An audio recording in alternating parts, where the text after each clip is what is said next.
Vamos a comenzar. Tenemos una agenda amplia, pero vamos a tocar temas de manera precisa en algunos puntos y vamos a tratar de entender qué es lo que representa el concepto de distribución física internacional.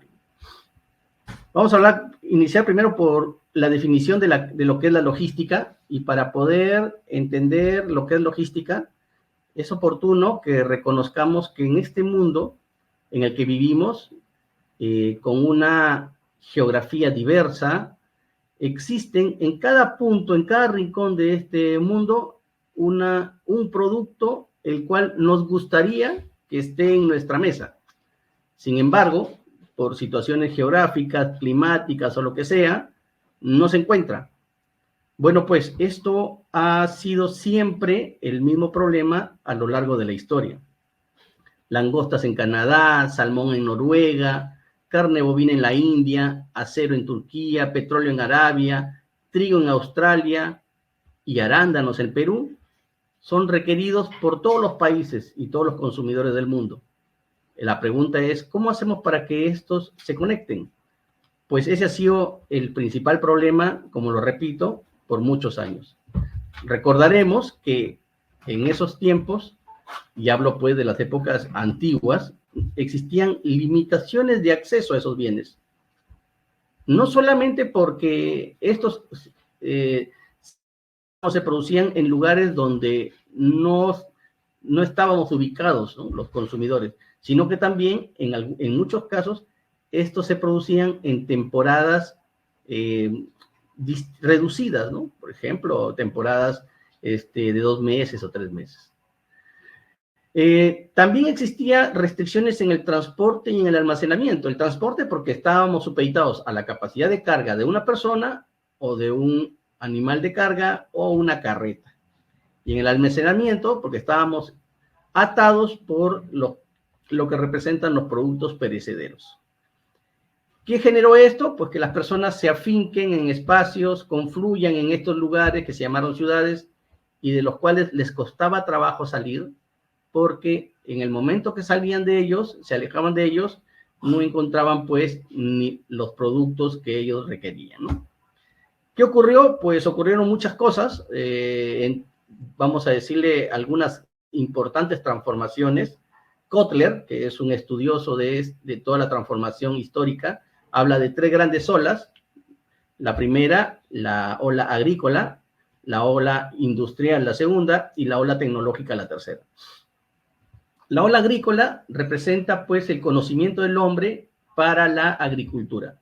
Aprendió, descubrió que las semillas ubicadas en un terreno húmedo germinaban y generaban producto y que no necesitaba caminar siendo errante continuamente, ¿no? Luego, eso le permitió producir sus propios alimentos y bueno, pues tierras bendecidas, más que otras, tenían abundancia y entonces encontraron la oportunidad de generar intercambios entre ellas, lo que se conoce como trueque, ¿no? Entonces, esto es lo que generó primero las primeras comercializaciones, los primeros intercambios y los primeros movimientos de materiales, lo que al final redunda en el concepto de logística, ¿vale? Sino que en ese entonces no se llamaba así. Esta dinámica abrió cuenta de que existen grandes mercados de productores y de demandadores, y ahí se generaron rutas. Una de las rutas más conocidas es la ruta de la seda, y que hoy en día pues ha vuelto digamos, a ponerse en tapete, en razón pues a la estrategia que tiene China para colocarse en diversos nodos logísticos del mundo. Pero también apareció una ruta de la India, en la cual nos involucraron a nosotros, asumiendo pues los españoles y portugueses que habían llegado a las Indias cuando en realidad llegaron a América. Finalmente encontraron una gran fuente de productos y la explotaron hasta donde pudieron, ¿no? Todo esto generó una expansión en el comercio. Ya teníamos incluso comercio transnacional, aunque parezca, pero sí, había comercio transnacional entre las Américas y Europa, ¿no? A partir de los años 1800 por ahí, comenzaron a aparecer las primeras máquinas de vapor. Entonces, pues, la maravilla del transporte despegó. tanto el transporte ferroviario como el transporte marítimo, y además se crearon los primeros máquinas térmicas que tienen que ver con los refrigeradores. Entonces, todo esto favoreció. Tenemos transporte más rápido, a mayor escala, y también tenemos almacenamientos con mayor calidad. Esto permitió, pues, que las producciones se trasladen a diversos países, y a partir de una especialización del país se nazca el concepto de cadena global. Así es, este concepto es relevante. ¿Por qué? Porque el producto que consume un usuario normalmente tiene que pasar por etapas. Lo interesante es que de estas etapas, muchas de ellas se procesan en diversos países para que lleguen hacia el usuario final. A esto se conoce como una cadena global. ¿Ok? ¿Cuál es lo interesante también de este concepto de cadena global? Es que como surgió espontáneamente, advirtieron que era necesario mejorar las reglas de juego, o sea, las reglas de comercio internacional. Así pues, los países se pusieron de acuerdo y las reglas internacionales de comercio se perfeccionaron y facilitaron lo que es hoy en día el comercio internacional y por ende las cadenas globales. Todo esto fue una suma interesante, sobre todo para los países en vías de desarrollo. En este caso, nosotros en su momento. ¿Por qué? Porque como país o como empresa, vamos a poner como empresa, tú no puedes constituir una cadena completa horizontal. O sea, vamos a poner un producto agrícola, ¿no? Desde el sembrío, la cosecha, la post cosecha, la producción, el empaque, el embalaje, el transporte y la distribución al cliente, no puedes cargarte toda esa cadena tú, ¿no? Hay especializaciones. Entonces, eso es lo interesante, que como empresas, como MIPES pequeñas, podemos incorporarnos a esas cadenas, Y aquí está lo interesante, al incorporarme a esa cadena, yo puedo generar ingresos.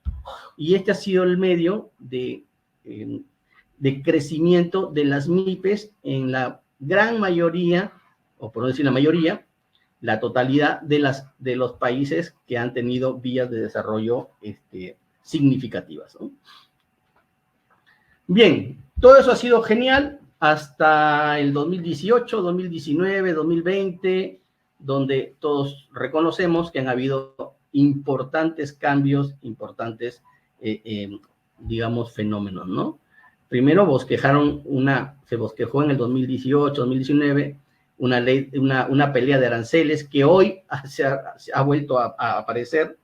Luego apareció esta pandemia que nos restringió la movilidad y también restringió la movilidad de los sistemas de transporte marítimo más importantes. Vamos a hablar desde China.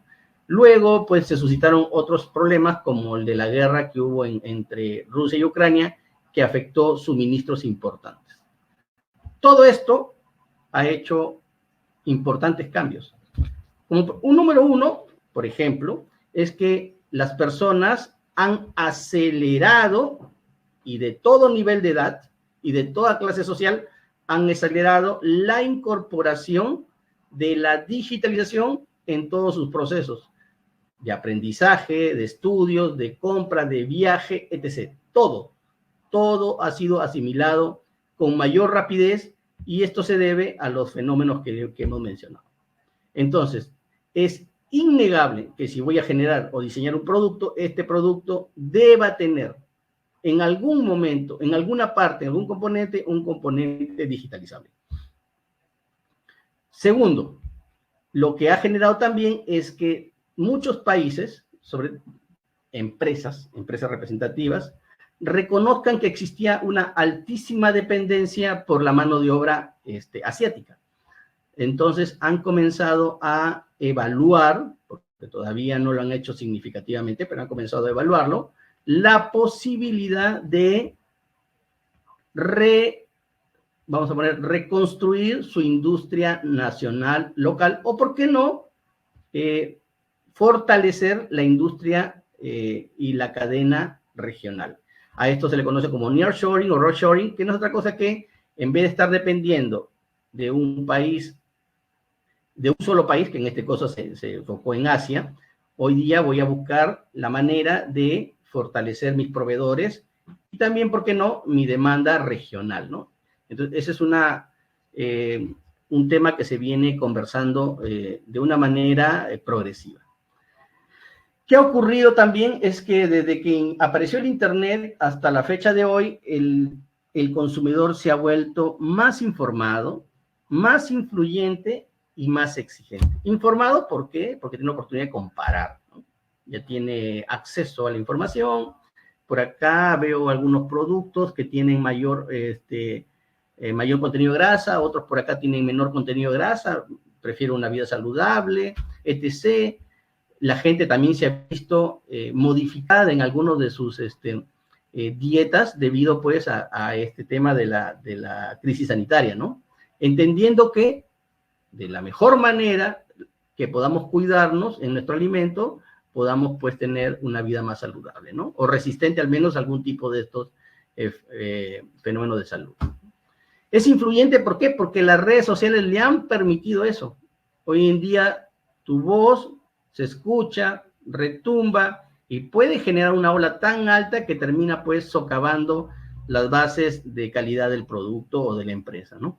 Y es exigente porque hoy en día también existe, y en buena hora, una alta responsabilidad social, ética y ambiental dentro de o como exigencia hacia las empresas que se encuentran ofreciendo productos, ¿no? O sea, no existe hoy en día una empresa que pueda tener visiblemente, ojo, estoy hablando visiblemente, procesos que estén, por ejemplo, afectando la calidad ambiental y o afectando, por ejemplo, la salud de los trabajadores. Digo visiblemente, no digo, por eso digo, no existe, puede que la empresa lo esté haciendo, pero no es visible. En el momento que es visible, esto genera un impacto y afecta notablemente la marca y también afecta todo su volumen comercial. En consecuencia, los productos y servicios ya son requeridos de manera novedosa, ¿no? Que sean respetuosos, saludables y digitalizados. En verdad es toda, digamos, una transformación, porque así le llaman, por ejemplo, CEPLAN, para todo lo que corresponde a la transformación que tienen que tener las MIPES para involucrarse en las cadenas globales, le llaman una transformación digital de productos y servicios, ¿ok? Los japoneses, también post-pandemia, analizaron, y imagínense, los japoneses, post-pandemia, analizaron sus MIPES y encontraron que estas deben tener 3 acciones inmediatas para poder sostenerse ante cualquier debacle que pueda ocurrir, ¿no? A ellos le llaman mejorar la resiliencia. 3 acciones. Una tiene que ver que alinearse a productos y servicios sostenibles, ambientalmente sostenibles. 2, sus productos y servicios tienen que ser digitalizados, ¿ok? Y 3, tienen que encontrar proveedores digamos, encadenarse con proveedores que le permitan ser más resiliente. Resiliente significa ser más recio a los golpes. O sea, si es que viene, por ejemplo, si que tengo un proveedor que me dice, oye, tengo un problema de transporte y no voy a poder entregarte tu materia prima, pues yo tengo la posibilidad de encontrar un segundo proveedor en el cual también me pueda atender. Eso significa resiliencia, ¿no? Capaz de resistir. Bueno, todo esto ha hecho que se generen importantes cambios y la curva, ¿no?, de la evolución del comercio internacional lo demuestra, ¿no? Al 2021, creo, este es el dato que tengo, tenemos 20.000 billones de dólares en comercio internacional y esto pues seguirá en aumento, ¿no? Estos son los hitos que han ocurrido como para que esta transformación se dé: la revolución agrícola, la revolución industrial, el Internet y la industria 4.0 que tiene que ver. Entonces, resumimos, ¿y qué es logística? Bueno, abrimos un diccionario y logística dice el movimiento y mantenimiento de tropas. Espera. Yo no movilizo tropas. Bueno, pues es verdad. Lo que pasa es que el término logística proviene de las artes militares y la imagen es contundente con ello. Si ustedes pueden ver ahí, hay 4 personas cargando un tanque. Bueno, en realidad no es un tanque, es un tanque de plástico inflado. Y esto lo utilizaron como estrategia para engañar a los nazis ante el desembarque en Normandía. Y bueno, esto fue una estrategia para engañar la capacidad de militar, ¿no? Bueno, después de estas guerras, estas posguerras, muchos de estos genios de la logística militar se incubaron en las empresas transnacionales y comenzaron a trasladar todo ese aprendizaje de almacenamiento, de ruta, de distribución a las empresas transnacionales, que en ese entonces las que más sobrevivieron fueron las americanas, ¿no? Vamos a llamar General Electric, General Motors, que fueron las que se difundieron en mayor inmensidad. Esto fue un paso importante a lo que son ya las cadenas globales. El concepto de cadena global es muy sencillo, el concepto de logística es muy sencillo: planear, llevar a cabo y controlar el flujo de los materiales hasta el cliente. ¿Ok? A esto hay que agregarle una palabrita más, no solamente de los bienes, sino también de la información. Pues en efecto, porque mucho del producto que nosotros exportamos necesita documentación, que va de la mano, para que pueda trasladarse a lo largo de todo el proceso. Y es muy posible que nuestro producto ya puesto digamos, en la venta, requiera información complementaria, ¿no? Así que esa información también es vital. Entonces, nosotros no solamente distribuimos producto e información, es un paquete que va, ¿no? Las personas que se hayan educado o hayan laborado entre los años 80 y 90 reconocerán que la palabra logística ha sufrido una importante transformación. Antes la logística se veía básicamente como una entidad o un área o una actividad para mover el material. La materia prima, el producto en proceso y la distribución internacional y etc. Pero a partir de los 90 se identificó que gran parte del éxito era la distribución y gran parte del éxito correspondía a la logística. Es así como la logística incorporó en su definición el término de agregar valor, que antes no lo tenía. ¿Bien? Entonces, ¿qué quiero decir yo? Pues que a través de la logística y distribución, nosotros debemos agregar valor a la cadena a la cual nos vamos a incubar. Porque si no agregamos valor, pues esa cadena no lo va a recibir. En consecuencia, pues no vamos a poder vender. Bien, hay que reconocer también que esta logística tiene 2 importantes enfoques. Y esto es principalmente debido al tamaño de empresa. Empresas pequeñas, su enfoque es principalmente un enfoque en procesos. ¿Qué significa? Que normalmente el flujo desde que el producto de la materia prima viene hasta que el producto llega al cliente es conducido por etapas, principalmente por un solo guión o una sola persona. En una empresa grande no es así. Normalmente con quien hice el contacto comercial no es quien va a recibir mi producto, ni menos quien hace el traqueo desde que el producto sale de origen hasta que llega a destino. Incluso pueden ser áreas funcionales totalmente distintas y con información parcial, lo que pues generaría para nosotros un serio inconveniente de comunicación, que por cierto normalmente se da, ¿no? Entonces hay que entender bien estos enfoques. Ambos enfoques hoy en día persisten, ¿de acuerdo? El primero, que está a la izquierda, normalmente lo encontramos en las empresas grandes, y el segundo es un enfoque principalmente de las empresas pequeñas. Ahora, si nuestro encadenamiento de nuestro producto se va hacia una cadena global, que normalmente ya está sistematizada, es muy probable que esta también esté alineada a un enfoque en procesos. ¿Cómo se ve la logística? Pues la logística se ve así, visualmente, ¿no? Dentro de ella hay una serie de actividades de transformación y flujo entre etapas, ¿ok?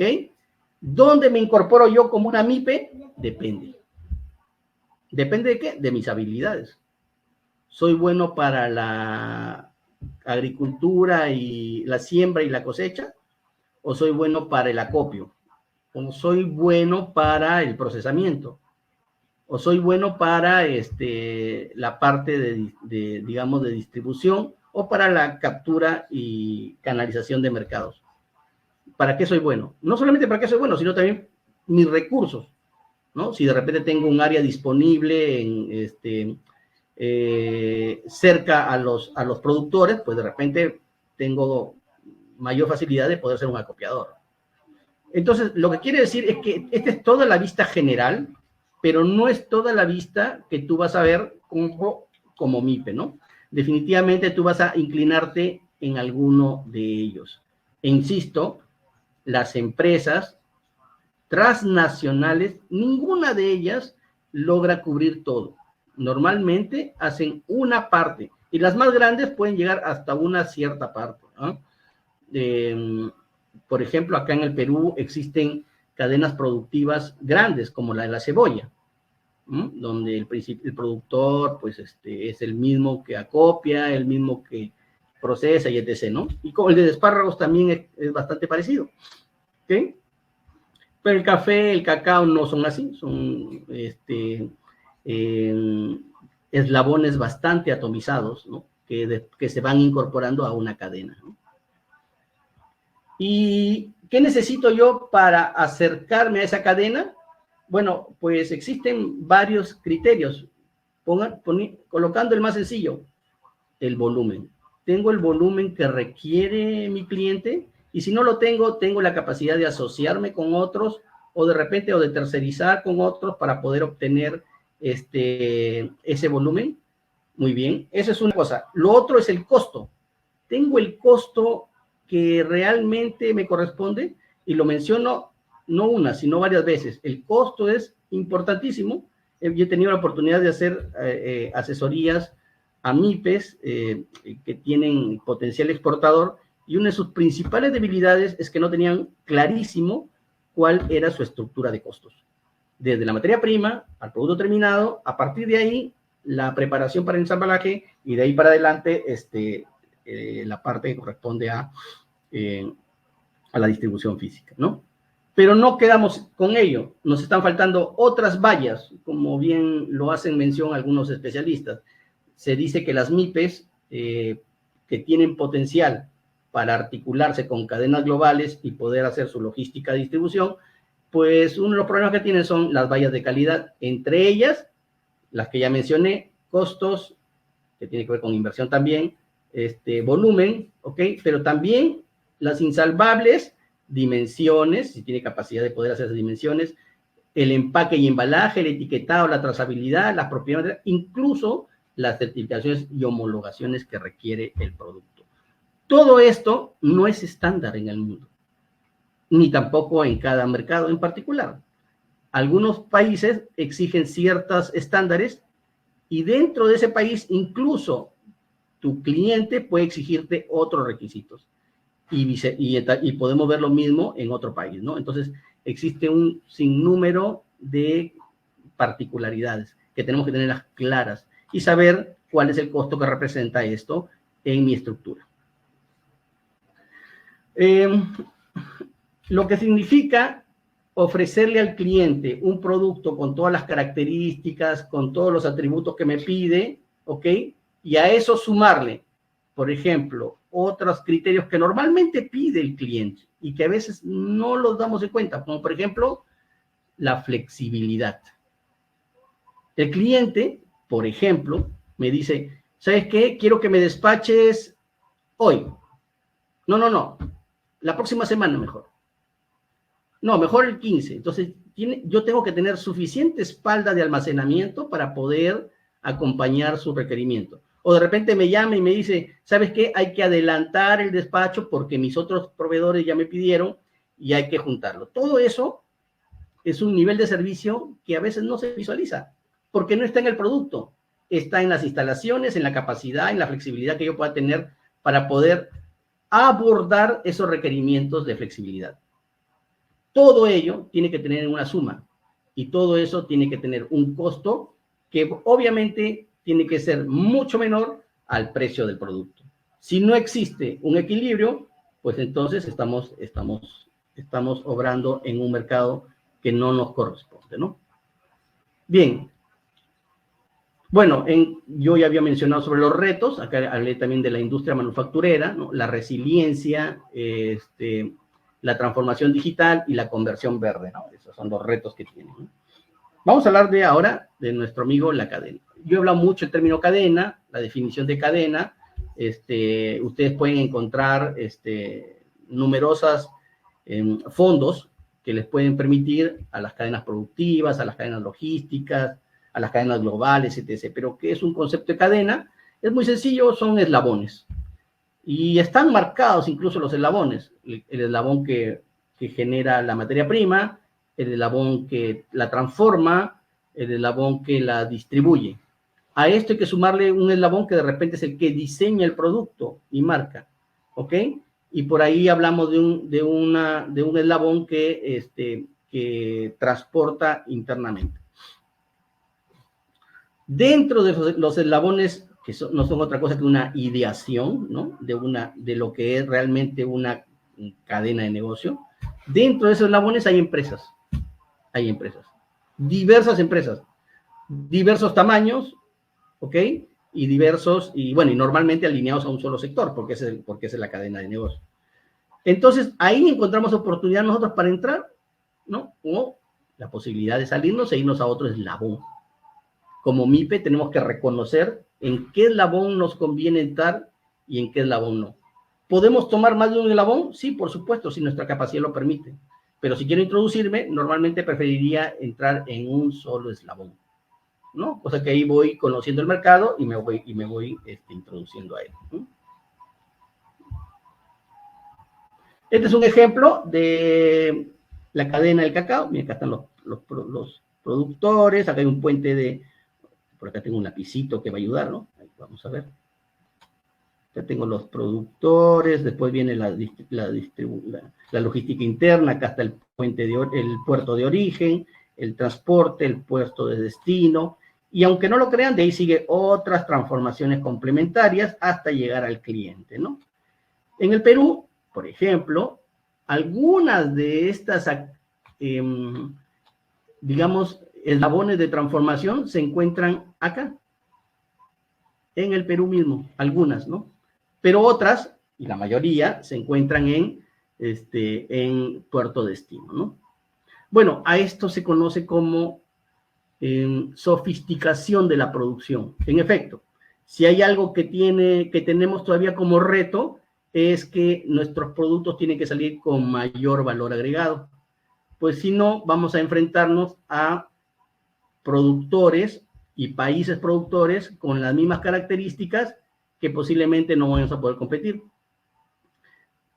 Darle una pequeña transformación a nuestro producto o darle un pequeño diferencial nos permitirá competir en un mercado llano, sin tantos competidores y con márgenes mucho más saludables, ¿no? Vamos a ver por aquí, dejamos esto ya. Y aquí están nuestras eslabones, el proveedor, el fabricante, el distribuidor, el retail y el cliente, ¿no? Que es lo que les mencioné. Y aquí está en cada eslabón hay un proveedor y un cliente y distribuyen, comparten producto, información, pero también dinero, obviamente, ¿no? Existen diversidad de clientes, ¿ok? En consecuencia, diversidad de necesidades. Cada cliente requiere una necesidad en particular y esta necesidad se valoriza en términos de atributo de calidad y en costo. Normalmente, y vamos a poner un ejemplo bastante cercano, si yo quiero, por ejemplo, ponerme un terno que realmente me quede bien, o sea, que me encaje cada parte de mi cuerpo y me asiente bien, es un traje personalizado. Y si yo quiero un traje personalizado, pues iré a una tienda que se dedica a eso que me va a costar muchísimo más, tal vez el triple de lo que cuesta un terno estándar, ¿ok? Pero también yo acepto que voy a pagar, además de pagar más, tengo que esperar un poco más de tiempo. ¿Cuánto más? De repente unas 2, 3 semanas. Pero si no quiero un terno estándar, ¿ok?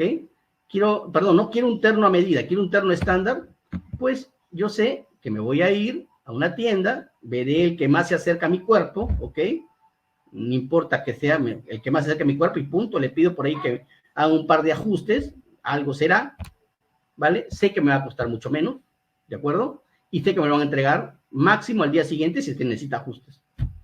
En consecuencia, un producto estándar tiene tiempos de respuesta totalmente distintos que un producto personalizado. Un producto personalizado tiene mucho más precio que un producto estándar. Pero desde la satisfacción del cliente, pues hay que entender. Hay gente que realmente le gusta que él le entalle bien el producto, entonces se inclinará por uno y por otro. Son gustos, son necesidades que hay que saber entender a qué nicho. ¿Podemos atender a todos? No, no es normal. La mayoría de empresas elige un nicho específico, ¿de acuerdo? Y esa es la particularidad. Incluso cuando yo tengo un cliente, por ejemplo, mi distribuidor, ¿no? Yo le estoy vendiendo a un distribuidor, ese distribuidor incluso tiene características que le ofrece a su producto. Por ejemplo, si yo le ofrezco a mi cliente rapidez, entonces mi proveedor, o sea, yo que me voy a encadenar como una MIPE, tengo que ser rápida. Le voy a dar oye, ya llegó el barco, tenemos que embarcar. Ok, ya ahorita, corro y tengo que encontrar algo. O también puede ser un producto,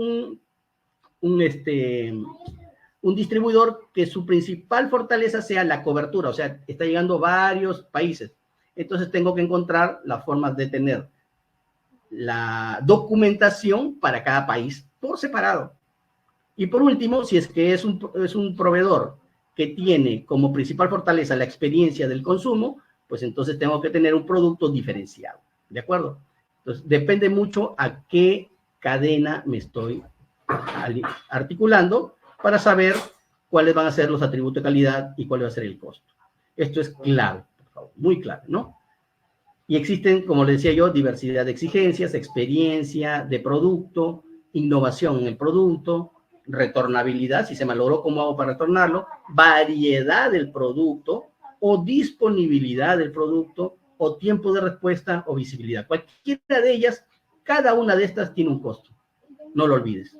Y cada una de ellas tiene un costo significativo a tu estructura de costo.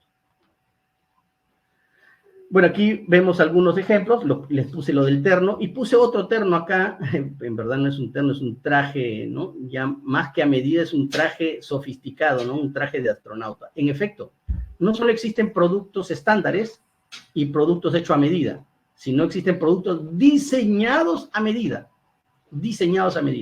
Y esos tienen otra caracterización, ¿no? Que obviamente en la gran mayoría del flujo comercial de las personas que estamos por acá, posiblemente eso no lo visualicen, ¿no? Pero sí, hay productos que se hacen desde el diseño. Entonces, en concepto, como proveedor a esa cadena logística que me voy a incorporar, tengo que tener ciertas métricas que reconozco que van a involucrar si yo puedo acercarme o no. ¿Cuáles son? Para comenzar, el costo. El costo es relevante. Si yo no tengo una estructura de costos cercana a lo que esa cadena va a exigir, perfecto. Finalmente, ¿qué tiene que ver con mis recursos? Para que esos costos sean, digamos, los más bajos, mis recursos, el terreno que yo tengo, el camión que yo tengo, la camioneta que yo dispongo, mi mano de obra que tengo a la mano, mis máquinas, tienen que estar siendo usadas eficientemente. Porque en el uso eficiente ocurren costos eficientes, ¿ok? Tenemos que ser rápidos de acuerdo a lo que exige el cliente. La velocidad es relevante, es muy relevante, pero no solo la velocidad, la agilidad, o sea, la permisibilidad a los cambios, porque hoy día ocurren muchísimas variantes. Te llaman por teléfono y dices que cambiamos la hora y fecha de distribución, esta pasa para la próxima semana y tienes que moverte. Así es. Entonces, te guste o no, tienes que ser ágil y cada año ser más ágil que el otro. y encontrar proveedores que también lo sean junto a ti, ¿no? Y contra todo ello, cumplir con las expectativas. Cumplir con las expectativas significa cantidad, calidad y tiempo y costo exigido por el cliente. En esos términos, todos los términos que le dije a mi usuario, a mi cliente que le iba a entregar, esos son. Son 5 grandes métricas que debemos tenerlas muy en cuenta cuando queremos alinearnos a una cadena. Bien, ahora sí, hablamos de distribución física. Se llama distribución física porque es un producto físico, internacional porque obviamente va a transportar la frontera, ¿no? Cuando yo distribuyo, cuando yo movilizo carga, cuando yo movilizo un producto hacia afuera, le llamo carga. Y a esa carga, pues, existen tipologías. Algunas se conocen como carga granel y otras se llaman como carga general. La carga granel se entiende que es una carga, pues, que normalmente se forma en cerros, ¿no? Podemos hablar de granos, podemos hablar del azúcar, etc., ¿no? Y esta puede ser sólida, como los ejemplos que di, pero también puede ser gaseosa. Por ejemplo, el gas, que el Perú es uno de los mayores distribuidores de gas acá en la región, ¿ok? Pero también puede ser líquida, ¿vale? Como por ejemplo el petróleo que se comercializa en el mundo, ¿no? Y a nosotros nos interesa normalmente la carga general. Bueno, ¿por qué? Porque normalmente va en un pallet. ¿Y por qué no va suelta? Porque imagínense, pues, estar subiendo, vamos a poner calzado, un calzado, pero nos vamos a demorar. Entonces necesitamos empaquetarlo en un pallet para que esto sea rápido en movimiento, y no solamente en un pallet, lo metemos en un contenedor y ya se resulta más práctica la carga, ¿no? Entonces ahí viene carga no unitarizada o unitarizada, que tiene que ver con pallet, y por último contenerizada, ¿no? Ahora, la naturaleza de la carga puede ser perecedera, frágil, peligrosa o extradimensionada, ¿no? Por eso se tipifican así, y por eso que se prefiere que vaya en pallets, porque obviamente resulta ser mucho más práctico, ¿no? Ahora, aquí hay una pequeña codificación de los productos. Esto sí es importante, porque yo, que quiero trasladar mi producto hacia, por ejemplo, vamos a poner Estados Unidos, ¿no? O Alemania, pues no voy a colocar, a ver, vamos a poner un producto, ¿no? Zapatos de cuero, ¿no? De calzado, etc., ¿no? Pero esto, con esa terminología, no la conoce el mundo. El mundo la conoce con una numerología, vamos a poner así en términos básicos. Esos números son internacionales. Normalmente son los 6 primeros. Miren acá, en lo que dice, voy a marcarlo. Esta numerología que está aquí es una numerología estándar, ¿no? Que se llama código internacional, porque es internacional, y armonizado porque todos hablamos el mismo idioma, ¿no? Pero ustedes dicen, a ver, el 080450 dice guayabas, mangos y mangostanes, ¿no? A ver, mango yo conozco, porque nosotros, pero guayabas, sí, por ahí hay algunas. ¿Y los mangostanes? No, este es en otro país, ok, pues, pero ahí está metido en una bolsa. Hasta ahí es el código internacional. Luego, cada región del mundo le agregan más códigos, y cada país le agrega más códigos. Por ejemplo, la región europea tiene ciertos 2 códigos adicionales, y cada país tiene sus códigos adicionales, 2 códigos. Finalmente, el producto llega a tener, ahí está, 10 códigos. Ojo, esos 10 códigos no son iguales desde el país que sale al país que llega. No lo son. En el país que salen tienen un código, y cuando llegan tienen que llegar con el código que corresponde de importación. ¿Por qué? Porque es una tipología que cada país tiene. Claro, la información, esa información es visible solamente digamos, en el momento de intercambio, ¿no? Voy a salir de acá, borramos esto y cerramos aquí. Ahí está. Entonces, así como hemos observado que existen los, digamos, acá, ¿no? La codificación, debemos reconocer también que existen ciertos requisitos que no son necesariamente cuantitativos en el momento valorativos en el momento de llegar al país, sino más bien son de cualidad, que ya los expresé, ¿no? A esto se conoce como para arancelarios, ¿no? Por ejemplo, la dimensión, el embalaje y el empaque. Si tú exportas a Canadá, Canadá te va a pedir que en el producto venga con 2 idiomas, tanto el americano, el inglés, como el francés. Así lo piden, ¿ok? Y si de repente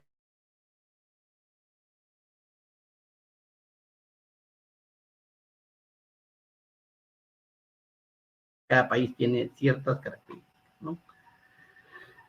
Y ahora entramos al transporte, ¿no? El transporte internacional, efectivamente, esta es, vamos a ponerle la médula de todo lo que se llama distribución física internacional, y esta puede ser de distintos modos, terrestre, aéreo, marítimo, incluso puede combinar algunas de ellas a lo que se conoce como transporte multimodal.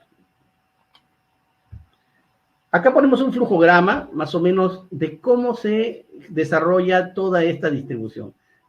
Y hemos partido de toda la cadena, como para que tengamos claros. Cosecha, centro de acopio, traslado a planta, procesamiento para exportación, traslado a almacén simple, consolidación de carga, o sea, consolidamos. Y vamos a explicar después de esto. Emisión del packing, emisión de la orden de embarque, carguillo de contenedor, traslado al almacén aduanero, agenciamiento, declaración, certificación, numeración del pase, embarque, travesía de puerto a puerto destino, arribo a desembarque. Ojo, aquí, dependiendo del tipo de contrato que yo tengo, podría incluir más actividades, ¿vale? Vamos a hablar de los operadores logísticos. ¿Quiénes son los operadores logísticos? Son los que nos hacen un poco más sencillo, o deberían serlo, esta travesía comercial. Hay diversos, por ejemplo, hay el agente de carga, hay el agente aduanero, y también existen el operador del puerto, la compañía naviera, el operador naviero, ¿no? Y existen también unos organismos, digamos, definidos para permitir que la transferencia de productos sea más rápida, ¿no? Tienen una cierta certificación acá en el Perú, ¿no? Bien, vamos a hablar, creo que en la siguiente tengo un más detalle. No, acá está, ¿no? El operador de carga, ¿no? El agente de carga, este es un actor importante. Se recomienda que si es tu primera travesía, te agencies de uno, ¿no? Te va a explicar, te va a facilitar todos los trámites, todos los procesos, conoce el revés y el derecho, todo esto de acá, y es una buena compañía en tu primera travesía, ¿ok? Conforme aumenta tu volumen de carga, podrías, pues, omitirle algunas actividades y otras hacerlas de repente con tú mismo o con otros operadores, pero por mientras, lo más prudente es que operes con uno de ellos, ¿no? ¿Cuál es su rol? Pues te ayuda a consolidar carga. Consolidar carga significa que si tu producto que estás despachando pesa 100 kilos, pues no es relevante para una naviera, entonces él, tranquilo, consigue a otro cliente que quiere despachar 300 y al otro 400 y ya hicieron un pallet. Otros más hicieron otro pallet y juntos hicieron un contenedor y ahora sí ya puede subir al barco. Eso se llama consolidar carga. Coordinan con los agentes de carga de origen o destino, o sea, para la movilización, coordinan con las navieras, las líneas aéreas para separar el espacio o la mercancía, asimismo prestan servicio. En efecto, o sea, si uno quiere irse, vamos a poner un ejemplo sencillo, si tú te quieres ir, no sé, vamos a poner que vives en algo cerca acá, a ver, pongamos o Los Olivos, ¿no? Y te quieres movilizar hasta San Isidro, ¿ya? Porque tienes que entregar a un cliente. Pues te paras en un paradero y esperas a que venga el bus. Bueno, vas a demorar tu cola, te subes y listo, todo bien. Pero en el transporte naviero no está así, porque te puedes parar en el puerto y nadie te va a recoger si es que tú no has hecho una separación de espacio. O sea, tienes que haber coordinado con la naviera, que ella tiene rutas y naves. Y dice, oye, por si acaso, ¿cuándo viene tu próxima nave hacia el Perú? Bueno, la próxima nave viene tal fecha, ¿ok? Vale. Para el 10 de febrero. Y para ese 10 de febrero necesito un espacio de 5 contenedores. Sí, sí tengo espacio de 5 contenedores. Listo, no se diga más. Adelante, ¿no? Pero también te puedo decir, no, no tengo espacio. Y te buscas otra naviera y etc., ¿no? Entonces, ese espacio es vital y hay que coordinarlo previamente porque no es como pararse en un paradero y subir, ¿no? Bueno, también prestan servicios de paletizado, embalaje. Sí, en efecto, el producto viene y viene de repente empaquetado en cajas, pero eso hay que meterlo en un pallet. Y ese pallet no es cualquier pallet que encontraste en la calle, ni nada por el estilo. Ese pallet ha tenido un tratamiento. Así que son pallets que ya tienen un proceso de tratamiento, ¿ya? Uno dirá, bueno, pues acá mi vecino tiene pallets, no es así, ¿no? Ellos tienen sus propios pallets que han sido tratados, tienen un tratamiento térmico, un tratamiento especial para el tema de plagas y ahí ellos ya ponen tu producto encima, lo embalan y después lo meten en el contenedor, ¿no? Así es. ¿Ok? Ahora, ¿cuál es lo curioso? Que algunas certificaciones, ¿ok? Necesitan que el producto no esté en tu planta, ni en tu poder, sino esté en las manos de estos agentes de carga o los agentes aduaneros, y allá lo supervisan recién. Entonces, no estás tú visible, no estás tú, alguien tiene que ayudarte a hacer ese procedimiento, y ahí están estos agentes que hago mención, ¿no? Bueno, luego viene el agente de aduanas, y básicamente él se encarga de que todo lo que tú has dicho que vas a exportar con esos códigos y etc., sea lo que realmente está en el lugar. Muchas veces ellos por muestreo tienen que abrirlo, ¿no? Y tienen que, obviamente, descubrir qué hay en tu producto, ¿no? Ok, ¿qué más? Vale, y de ahí vienen los operadores, los otros operadores, como el operador de puerto, operador naviera. Recientemente, pues, hemos tenido la inauguración del puerto de Chancay, ¿no? Obviamente operado, pues, por COSCO. ¿Y cuál es la particularidad de este puerto? Porque se está hablando muchísimo de él. Pues este puerto tiene una singularidad que por el momento es diferenciada a los demás puertos. ¿Cuál es? Es que puede recibir barcos de mayor envergadura, eso es, ¿no? Mientras en otros barcos, pues, se podían tener, digamos, en otros puertos se podrían recibir barcos de, qué sé yo, 14,000 hasta 18,000, acá podemos llegar hasta 22,000, ¿no? 22,000 contenedores. Esto es interesante, porque a más contenedores, obviamente se entiende que el costo de transporte es menor. Pero no solo es eso, porque pareciera que eso es sencillo, no.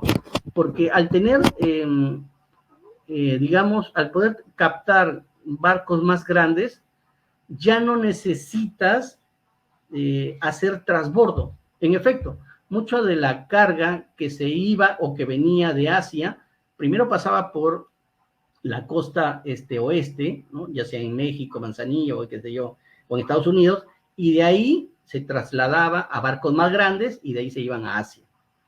Pero hoy ya no necesitas irte a esos lugares para poder, vamos a poner así, transbordar un barco. Hoy día el barco completo sale de Asia y se viene directo a la región. Y esto es súper bueno porque se va a ahorrar, calculan, pues, entre 7 a 10 días. Son 7 a 10 días ¿de qué? Pues de combustible, y aunque no les parezca, son 7 a 10 días de costos financieros. ¿Por qué? Porque alguien está asumiendo el costo del producto en esos 7 o 10 días en el momento de la travesía. Son 7 o 10 días de gasto financiero. ¿Vale? Por ejemplo, si yo ya pagué para que me traigan el producto, esa plata no la he tenido en el bolsillo, la he prestado. Y son 10 días más que va a estar en tránsito adicional. 10 días más que estoy pagando intereses. Y si no lo estoy pagando yo, lo está pagando de repente la empresa, la que exporta, o sea, nosotros cuando tenemos que exportar, estaba hablando del ejemplo de importar, tendré que subvencionar 10 días de traslado también. Entonces, eso es un ahorro sustancial, financiero, ¿no? Entonces, hay dos importantes. Ahora bien, la ubicación geográfica del Perú pues le permite ser un nodo de acopio de los demás países. Y ahí está, digamos, lo que muchos tienen expectativa, de que a través de este puerto no solamente podamos agilizar nuestras exportaciones y reducir los costos, sino también convertirnos en un hub regional de acopio para, pues, nuestros países vecinos, ¿no? Y en eso están ahí los más importantes gestores y funcionarios y empresarios dándole vuelta a esto para que funcione, ¿no? Los Incoterms son los términos en los cuales yo trabajo y negocio con mi cliente. Por ejemplo, me dice, oye, quiero que me vendas, tu producto me gusta. Listo, acordamos un precio, ni hablar. Pasó unos días y le digo, ya tengo el producto acá, ok. ¿En dónde? ¿En mi puerta? No, no, señor, acá en mi planta. No, pero yo no quiero en tu planta, lo quiero en mi puerta. Bueno, pues debimos acordar primero cuáles fueron esos términos. Ok, y mi puerta, ya, entonces llevo el producto, lo llevo a su puerta y lo llevo con un camión. Y el hombre viene y me dice, ya, pero bájalo pues. Porque yo no me dijiste que lo baje. No, pero eso incluye que lo bajes, porque tienes que bajarlo, porque el producto es muy grande y yo necesitaría alquilar una grúa. Y yo no voy a alquilar una grúa, tú tienes que bajarlo. Entonces, todas esas finezas, ¿no? De que si lo subo al barco o no lo subo, de que si pago el impuesto o no lo pago, todo eso tuvo que ser revisado, reformulado y al final, pues, estandarizado, ¿no? Y eso por eso se llaman los Incoterms, ¿no? Los términos de comercio internacional, ¿ok? Y aquí lo plasmo como pregunta, ¿no? ¿Debo dejar la carga aquí o soy responsable hasta tu almacén? ¿Y cuál es el punto donde debo entregar tus mercancías? ¿Pagaré los costos de transporte y manipuleo hasta el transporte, la unidad de transporte? ¿O cuál es el punto donde se produce la transmisión de riesgo? ¿Por qué riesgo? Porque si el producto está en el barco, se puede caer. O el producto está en el avión, se puede dañar. Y hasta ahí fue mi responsabilidad o ya es la tuya. Porque si yo en la puerta de todo, digamos, de la unidad de transporte, hasta ahí yo ceso todo mi riesgo, te entrego todo, papeles, paquetes, y tú ya aceptas el riesgo, pues entonces lo que pase en la travesía será tu riesgo, ¿no? ¿Cuáles son los costos de manipuleo, trámite, cuál es el cubre el vendedor y cuál es el comprador, ¿no? Etc., ¿no? Y todo esto está representado. Bueno, estas definiciones depende si haces transporte marítimo, transporte terrestre, transporte aéreo, ¿no? Pero en general, pues el transporte marítimo es el más utilizado, ¿no? Y normalmente, pues existen ciertos Incoterms que son de mayor uso, ¿no? Como el CIF o el FOB, ¿no? Cualquiera de ellos, ¿no? ¿De qué depende? No depende de mí, depende en realidad de mi comprador, porque mi comprador tiene peso y me dice, no, yo quiero que me vendas en estas condiciones. Y lo único que yo tengo que saber es qué implica esas condiciones. O sea, no me queda otra cosa, ¿ya? No soy una empresa gigante para poner mis términos, ¿no? Soy una empresa pequeña que quiero alinearme a lo que pide la demanda. Entonces, ok, ¿qué quieres? CIF, ok, CIF será. ¿Qué involucra CIF? Tengo que dar tal cosa, tengo que llegar tu producto hasta acá, tal por cual. Y todo eso tengo que monetizarlo para saber si es que estoy con la estructura de costos apropiada, ¿no? Acá vienen los Incoterms marítimos que les mencioné, ¿no? Y acá está hasta dónde llega, digamos, mi responsabilidad y mi riesgo, ¿ok? ¿Cuáles son los documentos que se necesitan? Pues son diversos y abundantes, ¿no? Son tan diversos y abundantes que de hecho existe pues una importante tendencia para reducirlos, para digitalizarlos y para manejarlos de manera mucho más rápida, ¿no? Y más eficiente y a menor costo, ¿ok? El exportador, por ejemplo, debe tener documentos como la cotización comercial, la factura, el contrato de compra y venta, la factura comercial, el packing list, o sea, la lista de productos que van a ir, la guía de remisión, las instrucciones de embarque. Si es que el producto de repente requiere una carta de temperatura, también pues tiene que involucrarla, una ficha técnica en caso el producto sea un producto de riesgo y una carta de responsabilidad. El agente aduanero genera otro tipo de documentación, la dan, la declaración simplificada o etc., ¿no? Bueno, son algunas tipificaciones de declaraciones. El seguro, por supuesto, porque hay que pagar un seguro del producto hasta el lugar donde establecimos como criterio en el contrato. El transportista, ¿no? Los documentos del transportista, el aviso de llegada, la reserva de espacio, otras instituciones, el certificado de origen. Hay muchos países donde nuestro producto no paga impuesto si es que se certifica que es un producto de origen, ¿ok? Por ejemplo, en el caso de las menestras, Corea es un país que tiene preferencia arancelaria, pero te exige el certificado de origen. ¿Y qué ocurre? Pues lamentablemente a veces encontramos algunas prácticas equivocadas en las que el acopiador comienza a jalar producto, ¿no? Porque ve una buena oferta, pero cuando va hacia los productores que le vendieron, que supuestamente son productores locales, le pide, ese productor local no tiene cómo certificar ese origen, porque de repente lo compró de otro lugar, lo compró de otro país, lo compró mucho en la frontera, ¿no? Y bueno, y ahí en ese momento, ¿qué se hace? Pues se complicó, tienes que pagar todo lo que corresponde a los tributos, ¿no? El certificado sanitario, fitosanitarios, lo que corresponda, y en el terminal, pues los tickets de balanza, los pesos, y en el banco las cartas de crédito y etc. Toda esta documentación en la que se maneja, y como le digo, existe hoy en día una importante tendencia para digitalizar toda esta documentación y reducir el costo, la ineficiencia, la imprecisión que genera todo esto, ¿no? El contrato, a términos sencillos, ¿no? El exportador se compromete a entregar un producto con ciertas características de acuerdo a un Incoterm en los términos que establece. El otro, digamos, en compensación genera un pago también de acuerdo a lo que se establece. Hay normativas que hoy en día operan y también dentro del contrato se define si existe controversia, bajo qué normativas se van a fijar, ¿no? Bueno, ¿cómo son los documentos? En simples palabras, aquí tengo un texto anecdótico. En simples palabras, para poder enviar una mercancía desde Perú, por ejemplo, a Alemania, requieres un espacio en el contenedor ahí. Y que tenga, ahora bien, y que tenga un espacio en el barco. Claro, el contenedor tiene que tener un espacio en el barco. A esta gestión se conoce como solicitud de booking, ¿ya? Bueno, llega el producto, se empaca, se guarda y de ahí hay que subirlo al barco, ¿no? La movilización de la mercancía a partir de que la entregas al almacén temporal queda a cargo de los operadores logísticos que contrataste. Ellos también aseguran que la mercancía sea segura, legal e inocua. Cuando tu carga está sobre la nave, se te hace entrega de un conocimiento de embarque. O sea, por si acaso tu carga ya subió. En muchos casos, este conocimiento de embarque es prueba para que te comiencen a pagar, ¿vale? La definición de unitarización, para que me tengan claro, ahí hay un ejemplo, ahí está un producto, el producto va a una caja, ¿ok? Normalmente va a una subcaja, tercera, y de ahí se unen y se estandarizan, luego se hace un pallet, luego el pallet al contenedor. Esta forma es la forma universal que hoy se conoce para poder transportar mercancías de este tipo.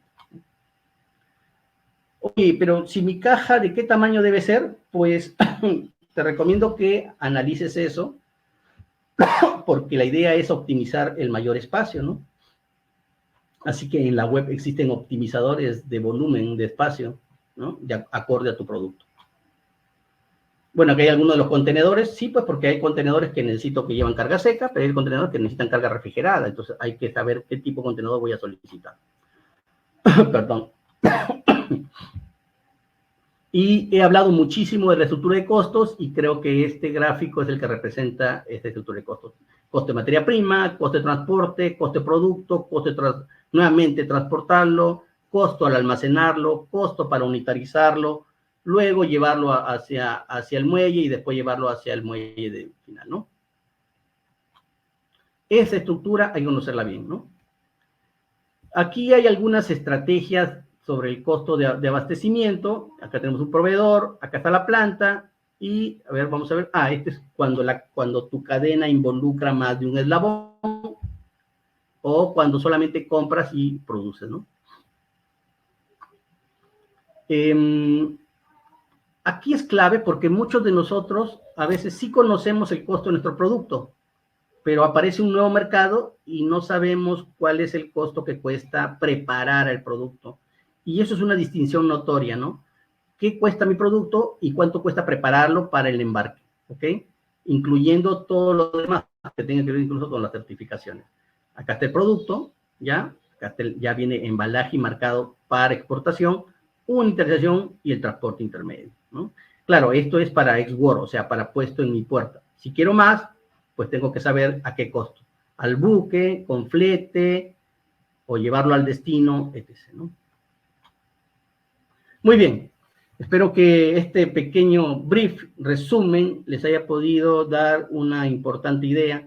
Como recapitulando, si tú tienes un interés en exportar, pues primero identifica el producto que tienes y en qué parte de la cadena te conviene estar bajo tus capacidades y tus habilidades.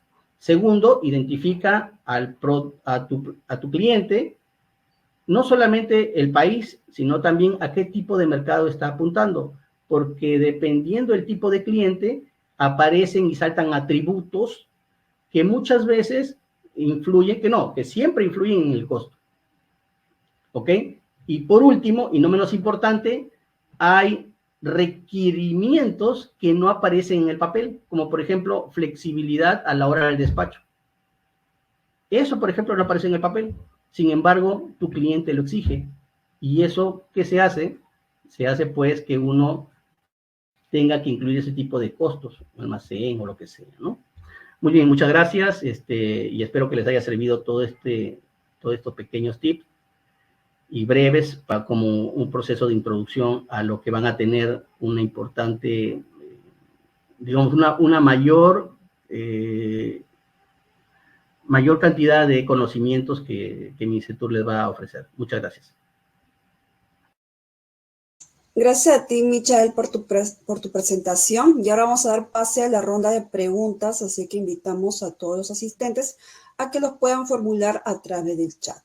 Y bueno, vamos a comenzar por parte de la primera pregunta. Nos dice Daniel, ¿cómo hago el tema de la elaboración de mi carta de temperatura con mi operador logístico?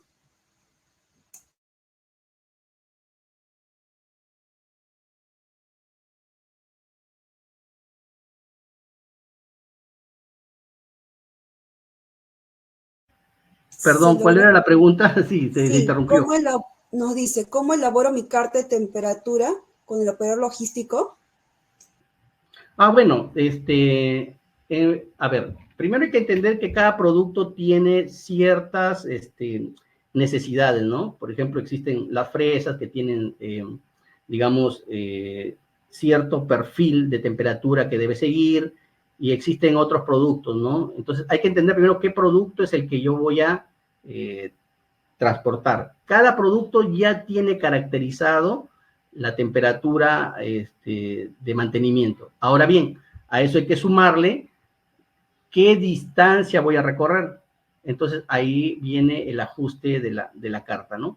Normalmente las navieras ya tienen cierto conocimiento y know-how, y bueno, pues uno ya le indica cuáles son las temperaturas de mantenimiento y la humedad y etc., y ya ellos con eso te ofrecen las condiciones necesarias, ¿no? Perfecto. Siguiente pregunta que nos dice Efraín. ¿Ha mejorado el tráfico en aduanas?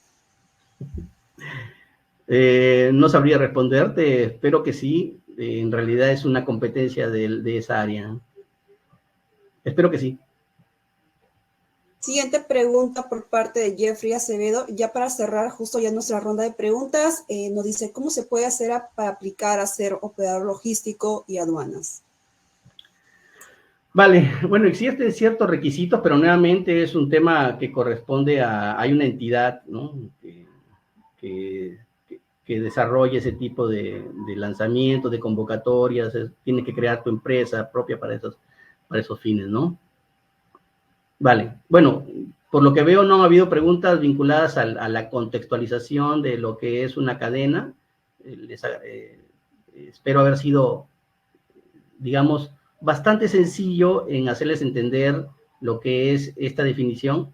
Existen muchas más temáticas relevantes. Yo insisto en ustedes, conozcan bien en qué eslabón van a quedarse, conozcan bien a qué cliente y qué perfil de cliente, cuáles son los atributos que tienen, cuáles son los atributos de exigencia del cliente que no los dice en su listado, pero que sí son relevantes, y tu estructura de costos es vital. Muy bien, muchas gracias. Muchas gracias por la invitación y un gusto.